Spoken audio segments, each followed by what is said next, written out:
Salut tout le monde, aujourd'hui on se retrouve pour une nouvelle vidéo. On va parler d'un sujet important dans la stratégie Pokémon, comment créer une équipe Pokémon stratégique. Avant de commencer, je tiens à préciser que ce sont mes propos et mes conseils. Donc on ne va pas s'attarder et commencer de suite. Donc pour commencer, nous allons parler des rôles dans la stratégie. Il existe plusieurs mots ou expressions qui désignent des rôles que l'on peut attribuer aux Pokémon. Ici je vais vous en expliquer les principaux mots. Nous allons prendre les deux mots courants qui sont Sweeper et Steller. Le premier terme désigne un Pokémon qui a de bonnes statistiques en attaque, et également en vitesse puisque le but est de faire le maximum de dégâts en un minimum de tours. Pour illustrer mes propos, nous allons prendre un exemple. Ici notre Galopa a de bonnes statistiques en attaque, mais également en vitesse. Il dispose aussi d'un bon type offensif qui est Feu, efficace contre 4 types. Maintenant que nous avons notre Pokémon offensif, deux choix s'offrent à nous. La première possibilité est de choisir un autre Sweeper qui compléterait bien Galopa dans le sens où, à eux deux, ils pourront toucher un maximum de types.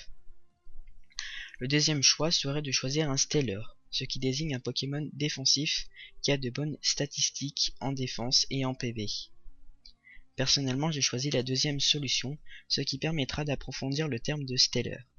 Un Steller, à contrario du Sweeper, peut avoir de nombreuses doubles fonctionnalités, comme Healer ou encore Anti-Hazard. Healer, comme son nom l'indique, est un Pokémon qui permet de soigner l'équipe ou enlever les problèmes de statut avec les attaques comme Vœux ou Aromathérapie.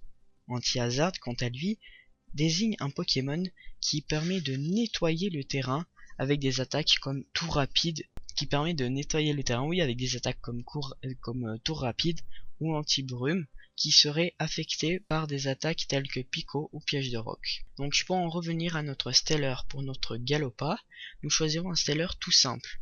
Il nous faudrait un Pokémon comblant les faiblesses de Galopa. Ludicolo remplit bien toutes ses fonctions. Il a une bonne défense spéciale ainsi que des PV normaux. Il comble également les faiblesses de Galopa. Nous avons maintenant nos deux Pokémon. Nous allons passer au choix des attaques. Nous allons regarder le move pool de Galopa. Comme nous l'avons dit précédemment, Galopa possède une bonne attaque physique. Nous chercherons des attaques physiques du coup. Pour savoir si des attaques sont physiques ou spéciales, on regarde l'image de l'attaque comme ci-contre. Étant donné que ce Pokémon est un Sweeper, nous chercherons des attaques pouvant toucher le maximum de types. La première attaque que l'on choisit généralement est celle qui bénéficiera du stab. Donc le stab, c'est un bonus qui est apporté sur une attaque en fait, qui permet donc un bonus de 50% si l'attaque est du même type que le Pokémon qui lance l'attaque. Donc ici Galopa est du type Feu, on choisira donc une attaque comme Boute-Feu, même si certains préféreront Nitrocharge qui a la capacité d'augmenter la vitesse de 1,5. Pour la seconde attaque, on choisira Éclair-Fou. De type électrique, elle permettra de toucher les Pokémon eau et vol. Tunnelier sera également très bon pour la troisième attaque. Et enfin, Mégacorne. Maintenant, occupons-nous de Ludicolo. Comme nous l'avons dit, Ludicolo est un Steller. Le set que je vais vous proposer est centré sur l'attaque Vampigraine qui infecte l'ennemi pendant 5 tours, ce qui lui enlève des PV à chaque tour. Pour profiter un maximum de Vampigraine, nous choisirons l'attaque Clonage, qui nous permet de nous cacher sous un clone qui se détruira uniquement si l'adversaire nous attaque. Pour les deux autres attaques, nous en chercherons deux qui possèdent le stab. Nous prendrons donc Ébullition et Giga Sensu. Ébullition permet de brûler l'ennemi avec une chance de 30%. Et ce qui est bien, c'est qu'un Pokémon brûlé a son attaque divisée par 2. Et Giga Sensu permet de voler 50% de la vie retirée à l'adversaire. Nous en avons fini pour cette vidéo.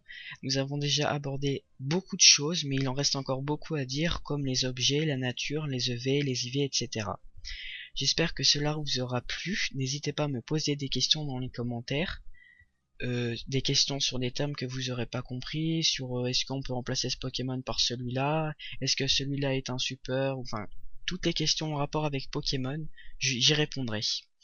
Et moi je vous dis à la prochaine, bye bye.